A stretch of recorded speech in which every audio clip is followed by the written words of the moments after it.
Welcome, everyone. You've sent over a really fascinating stack of sources, all pointing towards something, well, potentially groundbreaking about healing, memory, even regeneration. Yeah, it feels like we're definitely tapping into something deep here. Yeah.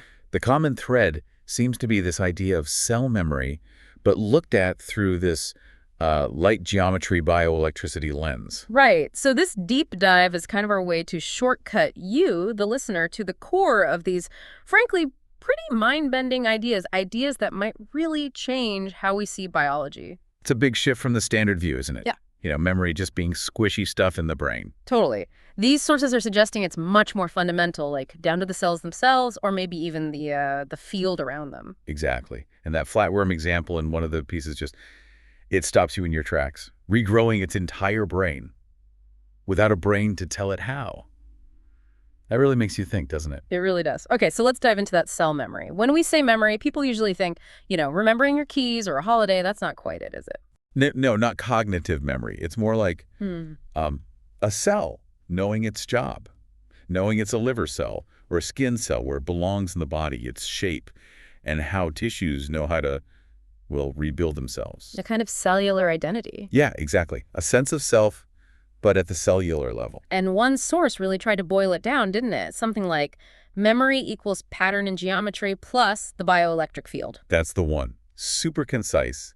And, there was that great analogy, the orchestra. Oh, yeah, I like that. Cells are the musicians. Right. And the bioelectric field, that's the conductor. Geometry is the sheet music, the structure. And light. Light was the composer. That was surprising. It was. The idea being light sets the original pattern, the resonance. And as long as that field, the conductor, is doing its job, the cells play their parts correctly. Okay, this conductor, then the bioelectric field. This seems crucial. Let's unpack that. What is it really? Well, fundamentally, every cell is like a tiny battery. Seriously. It has this voltage difference across its membrane. Ions moving in and out through channels. Like the neuron example, minus 70 millivolts or something. Precisely. And these little voltages, they're not static. They hold information, create patterns across tissues, like a living circuit board constantly buzzing with information. A living circuit board. I like that image. So how do these little batteries talk to each other to create the bigger field? They have these things called gap junctions. Tiny tunnels connecting cells directly. Oh, okay. So they share electrical signals almost instantly. It allows for coordination way beyond just genetic instructions.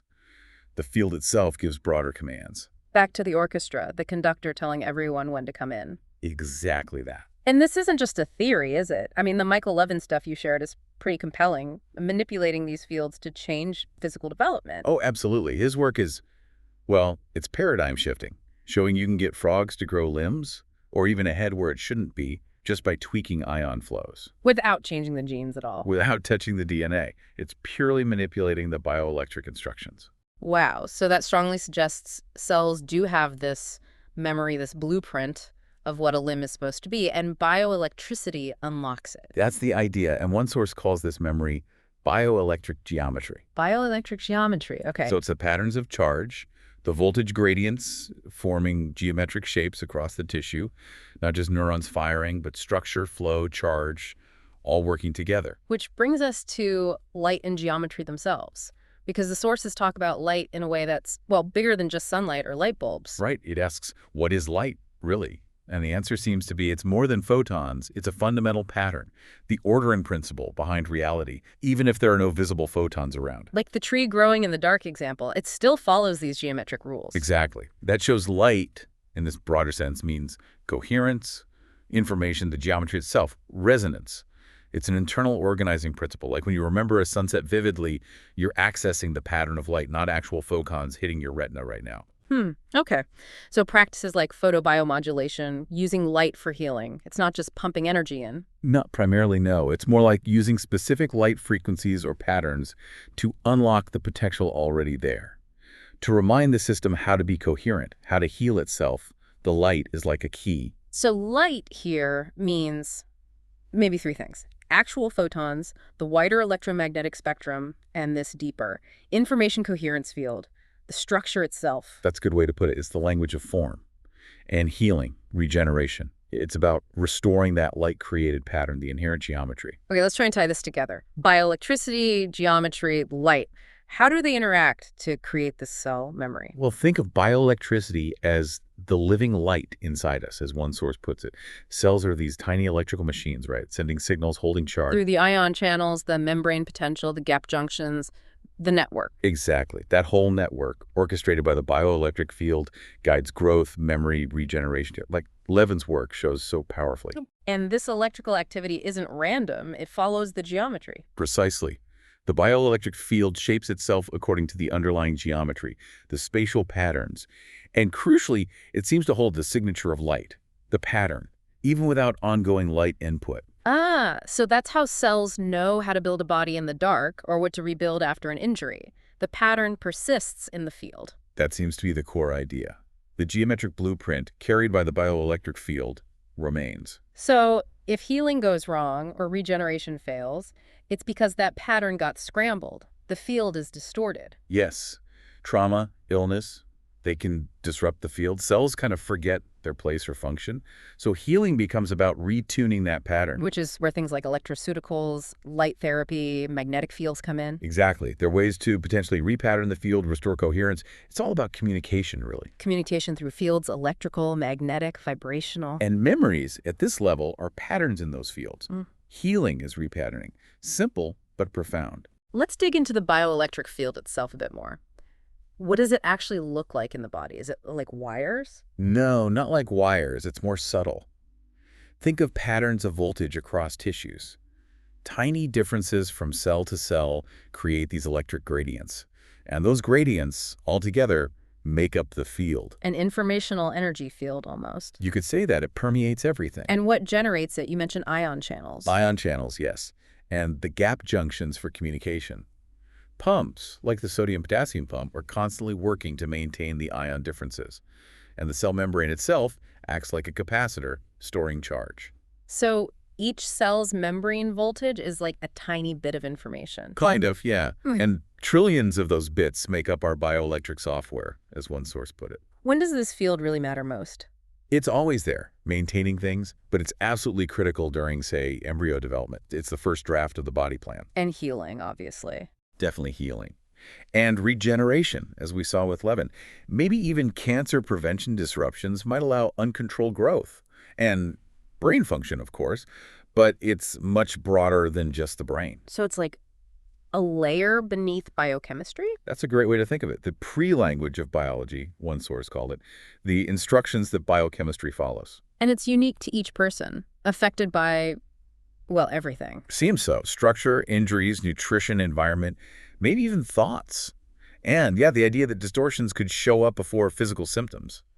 That's pretty intriguing. Okay, this is incredibly compelling. So the big question then becomes, how do we work with this? How can we help restore this cell memory if it gets messed up? Well, the core idea seems to be repatterning, reminding the body of its original blueprint, its coherent state.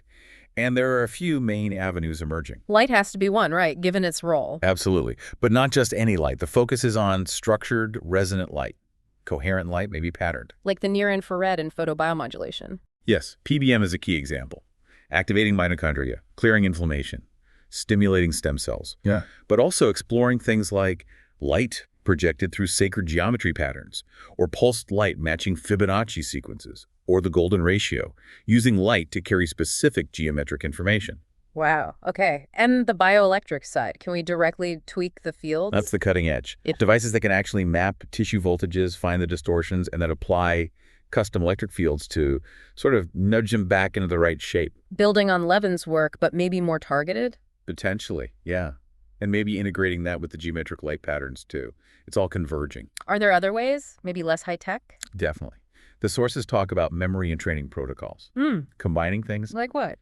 Maybe low-intensity microcurrents along meridian lines, possibly mimicking developmental signals, or magnetic fields from coils wound in specific shapes, like golden ratio spirals to influence flow. Movement, too. Yeah. Like Tai Chi or yoga. Yes. Those could be seen as ways to activate and reinforce geometric flow patterns in the body through movement and breath, and even sound using specific frequencies or binaural beats to entrain coherence.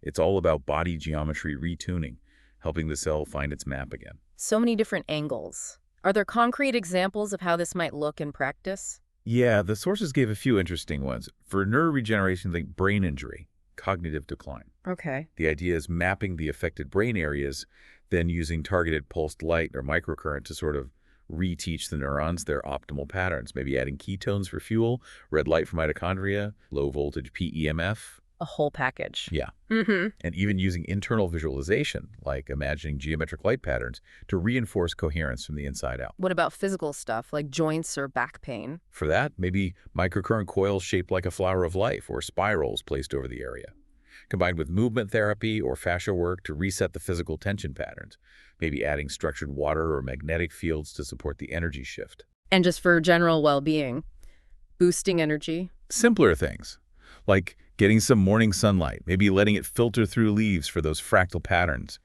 Specific breathing techniques combined with microcurrent on the vagus nerve. Low-dose red light with rhythmic breathing. Small inputs to tune this system.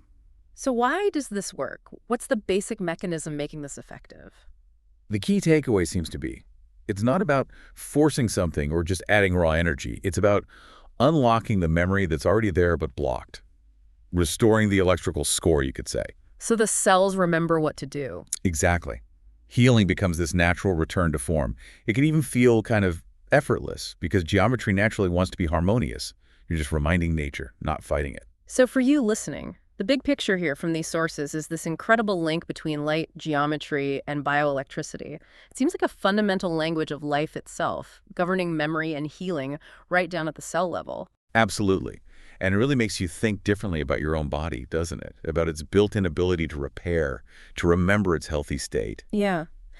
What if our structure, our memories, are partly held in this coherent field beyond just the physical molecules? What does that open up? It opens up huge possibilities for well-being, for understanding ourselves, something to really chew on, maybe explore further. Definitely food for thought. We hope this deep dive sparks some curiosity. Keep pondering these connections, and perhaps we'll revisit specific aspects in future explorations.